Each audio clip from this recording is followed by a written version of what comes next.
आप लोग श्रोतागणों को हमारी ओर से यूट्यूब चैनल स्टडी विथ अभी में आप लोग को फिर से एक बार स्वागत है। आज हम लोग बात करेंगे इकोनॉमिक्स के दूसरे चैप्टर राज्य एवं राष्ट्र की आय की बात, जिसमें लघु उत्तरीय प्रश्न जितने भी उसको आंसर बिल्कुल ही आसान भाषा में हम लोग समझने का क्या करेंगे, कोशिश करेंगे। तो आप लोग से हम आशा करते हैं इस सेशन को अच्छा से सुनेंगे और इससे लाभ उठाएंगे। और एग्ज़ाम के व्यू से बहुत ही इम्पोर्टेंट क्वेश्चन है, क्योंकि एग्ज़ाम बहुत ही नज़दीक है। चलिए हम लोग सेशन स्टार्ट करते हैं। अगर आप लोग ठान लीजिएगा तो जीत ज़रूर मिलेगी। जो आप लोग का महाकुंभ, आप लोग के जीवन का पहला महाकुंभ जो स्टार्ट हो रहा है क्लास 10th का, वो 15 फरवरी से स्टार्ट है। और उसमें आप जितना मेहनत करके जाइएगा उतना आप लोग को अधिक क्या मिलेगी, सफलता मिलेगी। उतना ही अधिक क्या मिलेगी, सफलता मिलेगी। और वो सफलता आप लोगों के लिए बहुत ही महत्वपूर्ण है, क्योंकि अगर आपकी पहली सीढ़ी, आपका जीवन का जो पहला स्टेज है शिक्षा के दुनिया में, वही दिलाती है। और यही एग्ज़ाम आपके माता पिता को आपके प्रति कि मेरे बेटा में, मेरे बेटी में, मेरे भाई में, पेरेंट्स जो हैं इच्छा जगती है कि अच्छी मुकाम पर जाएगा, क्योंकि बच्चों ने 10th क्लास में अच्छा मार्क्स पाया है। तो इसीलिए आप लोग से गुजारिश है, सजेशन है कि अच्छी से मेहनत करें और सफलता पर। चलिए हम लोग शुरू करते हैं।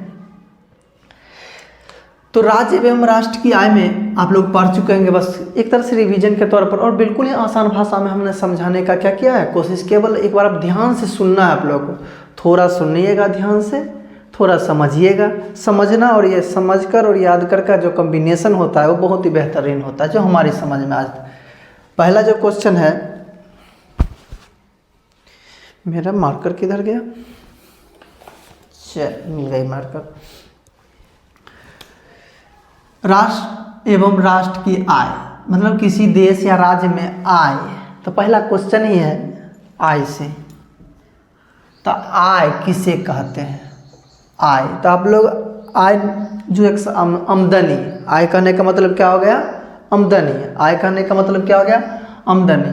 आमदनी कब आता है, जब कोई काम करते हैं। काम दो तरीका का होता है। आमदनी कब आती है, जब दो तरह काम करते हैं, एक शारीरिक, एक मानसिक। शारीरिक कहने का मतलब क्या, कोई किसान है, कोई मजदूर है, कोई ठेला चलाता है। मानसिक कहने का मतलब जो दिमाग का कमाई खाता है। जैसे हमारे डॉक्टर हो गया, इंजीनियर, पेन चला के नक्शा बना दिया, 2000-4000 रुपये एक दिन का, 5000-10,000 लाख जितना कमा सके। तो शारीरिक वही बातें हैं। जब आय से आप क्या समझते हैं, जब कोई व्यक्ति किसी प्रकार का शारीरिक या मानसिक कार्य करता है। मतलब कोई भी व्यक्ति काम शारीरिक करेगा या मानसिक करेगा। जब मानसिक काम करता है तो काम के बदले में उसे कुछ पारिश्रमिक मिलेगा। काम के बदले में जो मेहनत किया उसके बदले में कुछ ना कुछ उसको मिलेगा। वही जो रकम मिलता है वही आय कहा जाता है। बस हो गया, सिंपल सी भाषा। जब कोई व्यक्ति किसी प्रकार का शारीरिक या मानसिक कार्य करता है और उसे कार्यों के बदले कुछ पारिश्रमिक मिलता है, कुछ मेहनताना मिलता है, उसे ही क्या कहा जाता है, आय। आय कहने का मतलब आमदनी। आमदनी करके कोई काम कीजिएगा, आपको आमदनी मिलेगा, वही आपका आय है। जैसे आपके परिवार में आय कौन अर्जन करता है, आपके पापा करते होंगे, आपके भाई करते होंगे, किसी की मम्मी करते हो, किसी कोई खुद विद्यार्थी करता होगा। तो वही जो है आय कहलाता है। आय दो तरीका से होता है। आय कमाने का तरीका कितने हैं, दो। चलिए दूसरी क्वेश्चन है, बहुत इंपॉर्टेंट है, एग्जाम में पूछा भी जाता है। सकल घरेलू उत्पाद, जीडीपी। कभी कभी ऑब्जेक्टिव में फुल फॉर्म पूछ देता है। जीडीपी मतलब क्या होता है, जी मतलब ग्रॉस, डी मतलब डोमेस्टिक, पी मतलब प्रोडक्ट। जीडीपी का तात्पर्य क्या आता है, ग्रॉस डोमेस्टिक प्रोडक्ट, जिसको हिंदी में ग्रॉस मतलब सकल, डोमेस्टिक मतलब घरेलू, और पी मतलब प्रोडक्ट मतलब उत्पाद। जीडीपी क्या होता है समझने की कोशिश करेंगे। तो जीडीपी जो होता है, किस जीडीपी निश्चित क्षेत्र के होता है। मतलब किसी देश का जीडीपी हो सकता है, किसी राज्य का जीडीपी हो सकता है, किसी महादेश का जीडीपी हो सकता है। मतलब जैसे जीडीपी किसी देश के सीमा के अंदर, मतलब किसी देश के अंदर एक वर्ष में जितना भी, एक वर्ष के अंदर जितना भी वस्तु हो, सेवा हो, उसका जो उत्पादन होता है, वस्तु और सेवा से कहने का मतलब इकोनॉमिक्स में सेवा मतलब कोई नौकरी करता है, कोई कुछ करता है, तो उससे जो टैक्स सरकार लेती है वही हो गया सेवा। अब वस्तु मतलब उत्पादन, जो चावल गेहूँ आप समझते हैं तो इकोनॉमिक्स में। तो अंतिम रूप से जो साल भर में किसी देश के अंदर जो वस्तु और सेवा का उत्पादन होता है, जो उसका मूल्य होता है रुपया में, मौद्रिक मूल्य का योग जो होता है सकल घरेलू उत्पाद कहलाता है। फिर से सुनिएगा, किसी देश की सीमा के अंदर, मतलब एक साल के अंदर किसी देश में जितना भी वस्तु और सेवा का क्या होता है, उत्पादन होता है, और उसका जो मौद्रिक मूल्य होगा, जो उसके जैसे मान लीजिए आपके गेहूँ को उपजाए, गेहूँ 50 क्विंटल हुआ, उसका दाम हो गया 1 लाख रुपया, तो 1 लाख वही मौद्रिक मूल्य हुआ था। तो कुल मौद्रिक मूल्य के योग सकल घरेलू उत्पाद कहलाता है, मतलब जीडीपी कहलाता है। जीडीपी का पूर्ण रूप क्या है, एक बार आप ध्यान से सुनिएगा। जीडीपी मतलब होता है ग्रॉस डोमेस्टिक प्रोडक्ट कहलाता है। चलिए, जीडीपी हो गया। एग्जाम के लिए तीसरा क्वेश्चन बिल्कुल ही हल्का, 2 नंबर क्या कहते हैं इसको, फ्री में मिल जाना। एग्जाम में अगर ये क्वेश्चन पूछ दिया आय प्रति व्यक्ति आय क्या है, मत समझिए कि फ्री में मिल गया, एकदम बैठे बैठाए घर में, नहीं कहते चलते चलते क्या हो गया 500 रुपया मिल गया, उसी तरह से फ्री में बैठे बैठाए मिल गया। मतलब कोई आके आपके मुंह में रसगुल्ला डाल दे, लो 2 रुपया वाला रसगुल्ला फ्री में ले लो, तो वही है प्रति व्यक्ति आय। तो प्रति व्यक्ति आप लोग पहले समझ, तो जितना प्रति व्यक्ति मतलब क्या हो, भाग देंगे, जितना देश का आमदनी होगा, जितना देश का क्या होगा आमदनी होगा, और उसकी कुल जनसंख्या जो होती है, जितना देश का राष्ट्रीय का आय है, और कुल जनसंख्या से भाग दे देंगे। कहेगा आपका परिवार का आय प्रति व्यक्ति कितना है, आपके परिवार का प्रति व्यक्ति आय, तो मतलब आपके परिवार में कुल 5 आदमी हैं, और कमाने वाला 20,000 कमाते हैं आपके पापा, तो 20/5 मतलब 4,000। एक व्यक्ति का आय कितना हो गया 4,000। उसी तरह से राष्ट्रीय आय में देश की कुल जनसंख्या से भाग देने पर जो भागफल प्राप्त होता है उसे ही क्या कहा जाता है, प्रति व्यक्ति आय कहा जाता है। प्रति व्यक्ति आय बराबर राष्ट्रीय आय बटा देश की कुल जनसंख्या, ये क्या कहलाता है, प्रति व्यक्ति आय कहलाता है। चलिए अगली क्वेश्चन देखते हैं, बिल्कुल आसान। क्या लिखा हुआ ध्यान से देखेंगे। भारत में सर्वप्रथम राष्ट्रीय आय की गणना कब और किसके द्वारा की गई थी। सिंपल सी बात है, भारत में सर्वप्रथम राष्ट्रीय आय की गणना सन 1868 ईस्वी में दादा भाई नौरोजी के द्वारा की गई थी। मतलब भारत में पहली बार राष्ट्रीय आय गणना किसके द्वारा किया गया था, दादा भाई नौरोजी। दादा भाई नौरोजी का दूसरा नाम क्या है, ग्रैंड ओल्ड मैन, वयोवृद्ध व्यक्ति। भारत का वृद्ध व्यक्ति कौन कहलाता है, दादा भाई नौरोजी। इन्होंने एक पुस्तक भी लिखा था जो आप एग्जाम में पूछ भी सकता, poverty and un British rule in India. देखिए बीच बीच में ऐसा क्वेश्चन आते जाएगा जो आपको एग्जाम में आने वाला है, हम वो बताते जाएंगे, केवल सुनना आप लोग को ध्यान से। दादा भाई नौरोजी के द्वारा एक पुस्तक लिखा गया था, कौन सा लिखा गया था, poverty and un British rule in India. यह पुस्तक किसके द्वारा लिखा गया था, दादा भाई नौरोजी। आप ये भी पूछ सकता, देश में पहली बार राष्ट्रीय आय की गणना किसने किया था, तो दादा भाई नौरोजी ने किया था। कब किया था, 1868 ईस्वी में। और जब ये गणना किए थे तो प्रति व्यक्ति आय कितना आया था, 20 रुपया।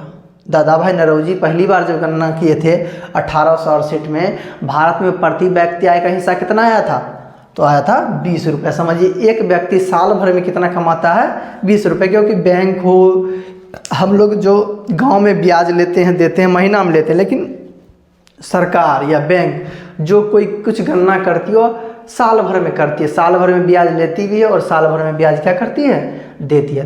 पहली बार राष्ट्रीय गणना कब हुआ, 1868 में। किसने किया, दादा भाई नौरोजी ने किया था।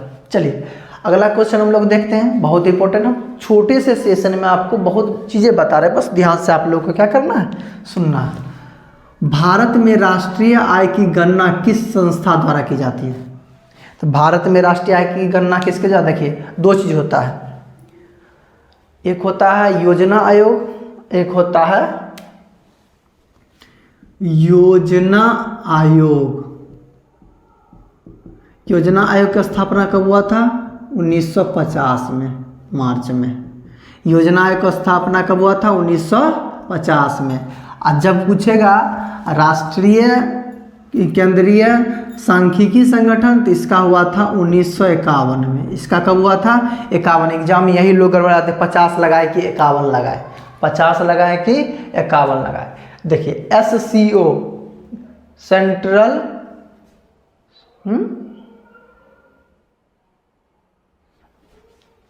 CSO होगा, सॉरी यहाँ पर CSO होगा, क्या होगा? CSO। तो C वाला 51 और उसका भी 50। योजना आयोग पहले आया था। और तो राष्ट्रीय आय की गणना कौन करता है? राष्ट्रीय आय की गणना करने वाला संस्था है राष्ट्रीय सांख्यिकी संगठन, जिसकी स्थापना 1951 में हुआ था। और इसकी स्थापना शॉर्ट फॉर्म में क्या बोलते हैं? CSO द्वारा किया जाता है। राष्ट्रीय आय की गणना किसके द्वारा किया जाता है? CSO। CSO की स्थापना कब हुआ था? 1951। एक हो जाता है एग्जाम में 50-51 में लोग फंस जाता है, इसलिए ध्यान रखिए। योजना आयोग कब हो गया? 1950। योजना आयोग का अब नाम बदल गया। योजना आयोग का नाम बदल के क्या कर दिया गया है? नीति आयोग कर दिया गया है। योजना आयोग का नाम बदल कर क्या कर दिया गया है? नीति आयोग। और नीति आयोग नाम कब पड़ा? 2015 में। नीति आयोग का नाम कब पड़ा? पूछ सकता है। नीति आयोग नाम कब पड़ा योजना आयोग को? 2015 में, जनवरी में। और योजना आयोग का हमेशा जो अध्यक्ष होता है, जो वर्तमान प्रधानमंत्री होता है। योजना आयोग का अध्यक्ष कौन होता है?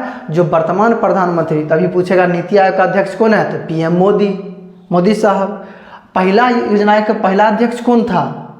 तो पंडित नेहरू, पंडित जवाहरलाल। अगर ये पूछेगा नीति आयोग के पहले अध्यक्ष मोदी जी हो, 2015 में कौन थे? मोदी थे। योजना आयोग के प्रथम अध्यक्ष कौन थे? पंडित नेहरू। अगर पूछेगा योजना आयोग का अध्यक्ष कौन होते हैं? तो प्रधानमंत्री होते हैं। चलिए हम फिर आगे बढ़ते हैं। और ये याद रखिएगा 1950 और 51 यहीं पर डिफरेंस हो जाता है। एग्जाम में लगेगा हम सही मार्क आए हैं, क्या करके आइएगा? गलती करके आइएगा, ध्यान से रखिएगा। चलिए छठा क्वेश्चन, राष्ट्रीय आय की गणना में होने वाली कठिनाइयों का वर्णन करें। देखिए यहाँ पर शॉर्ट फॉर्म बताएं 2 नंबर मार्क्स के लिए, लेकिन ये क्वेश्चन 4 मतलब कि दीर्घ उत्तरीय में भी क्या करता है? पूछ देता है। इससे थोड़ा हम कम डिटेल्स दिए हैं, जब दीर्घ उत्तरीय बताएंगे तो उस समय हम पूरा डिटेल। तो राष्ट्रीय आय की गणना करने में होने भी कठिनाई। राष्ट्रीय आय की गणना करने में बहुत सारी कठिनाइयाँ, मुख्य रूप से हम 3 की बात की है। मुख्य रूप से हम कितनी की बात की है? 3 की बात। राष्ट्रीय आय की गणना में होने वाली कठिनाइयाँ निम्नलिखित है। राष्ट्रीय आय की गणना में होने वाली कठिनाई क्या है? निम्नलिखित है। पहला क्या होता है? समझेंगे, आंकड़ों को एकत्र करने में कठिनाई। क्योंकि क्या होता है, लोग अपने, क्योंकि भाई जो भारत के लोग हैं, कोई राज अमीर है, कोई गरीब है, कहीं पर जनसंख्या अधिक है, कहीं पर क्या है? कम है। लोग पढ़ाई के लिए, लोग अपनी जीविका चलाने के लिए, जीवन चलाने के लिए, जीवन यापन करने के लिए, कमाई के लिए एक जगह से दूसरे जगह जाते आते रहते हैं। क्या करते रहते हैं? जाते हैं। इसीलिए क्या होता है कि वही लोग गिनती जब गणना होता है तो बिहार में भी हो जाता है, वो इसी का दिल्ली में हो जाता है, उसी में मतलब कि बहुत तरह से वही लिखा हुआ है। लोगों को आंकड़े सही ढंग से नहीं प्राप्त होने के कारण, मतलब लोगों का आंकड़ा क्या होता है? सही ढंग से नहीं प्राप्त होने के कारण, क्योंकि भारत की जो होने वाले देश की सही ढंग से विकास नहीं हो पाना। दूसरा है दोहरी गणना की संभावना। वही दोहरी गणना देश की भौगोलिक संरचना और मानवीय संरचना की ऐसी है कि किसी भी उत्पाद को 2 जगह गिनती हो जाता है। मतलब कोई भी उत्पाद है, वस्तु है, वही वस्तु यहाँ पाया जाता है, वही वस्तु अगर व्यापार होकर गया दूसरे स्थान पर, तो मतलब 2 बार गिनती हो जाना। 2 बार गिनती हो जाने से क्या होगा? सही ढंग से वह काउंटर नहीं हुआ, 2 बार गिनती हो गया तो राष्ट्रीय आय क्या हो जाएगा? होना चाहिए कुछ और, हो जाता है कुछ और। तीसरा, मूल्य के मापने में कठिनाई। कोई भी मूल्य के मापने में कठिनाई करने का मतलब कि जब आप लोग एक छोटा सा बाजार में देखते हुएगा, उसका कीमत 500 है और कहीं जाइएगा तो 700 मिलता है। मतलब कि हम लोग बाजार में देखते हैं कि एक ही वस्तु की कीमत अलग अलग होता है। उसी तरह से अभी हम मान ली गुजरात में हैं, तो गुजरात में देख रहे हैं पेट्रोल 90 रुपये लीटर है, और बिहार में कितने रुपए लीटर है? 107 रुपये, 110 रुपये लीटर। वस्तु एक ही है, सामान का दाम क्या हो गया? बाजार के अनुसार फर्क हो गया। तो इससे क्या होती है? सही दाम लगाना कठिनाई होता है। ये सब क्या होता है? सही गणना नहीं हो पाना। यही सब राष्ट्रीय आय में क्या होने वाली कठिनाई। एक बार पढ़िएगा सवाल। चलिए आज की लास्ट क्वेश्चन, और भी आय, बहुत ही इंपॉर्टेंट क्वेश्चन है। आय का गरीबी के साथ संबंध स्थापित करें। आय का गरीबी के साथ क्या करें संबंध, मतलब आमदनी और गरीबी में क्या संबंध है बउआ। आय और आमदनी में बहुत गहरा संबंध, आमदनी पर डिपेंड करता है आप गरीब रहिएगा कि अमीर होइएगा, सिंपल सी बात है, संबंध है एकदम ना। देखिए आय और गरीबी, आय और गरीबी, आय गरीबी का संबंध उल्टा है। आय और गरीबी का संबंध बिल्कुल उल्टा है। आय बढ़ेगा तो गरीबी घटेगा, और गरीबी घटेगा तो आय बढ़ेगा, आय बढ़ेगा तो गरीबी घटेगा, गरीब कैसे, आमदनी बढ़ेगा तो क्या होगा, आप अपने जो जरूरी के सामान उपलब्ध कराइएगा, अच्छा से भोजन कीजिएगा, एकदम मस्ती में रहिएगा, और डल डुल भी कीजिएगा ना। आमदनी घट जाएगा, किसी तरह से काम चला लीजिएगा। आमदनी जब घट जाएगा तो क्या कीजिएगा, किसी तरह से काम चला लीजिएगा। एक के साम दाल बनाएंगे, दोनों भात शाम खाएंगे, यही हुआ गरीबी और आय में संबंध। तो वही लिखा हुआ है, आय का गरीबी के साथ गहरा संबंध है। जब आय बढ़ती है तो गरीबी दूर हटती है। सिंपल सी बात है, आय और गरीबी के साथ गहरा संबंध है। जब आय बढ़ेगा तो गरीबी दूर हो जाएगा, और जब गरीबी दूर होगा आपका जीवन स्तर क्या हो जाएगा, मजबूत हो जाएगा, बढ़ेगा।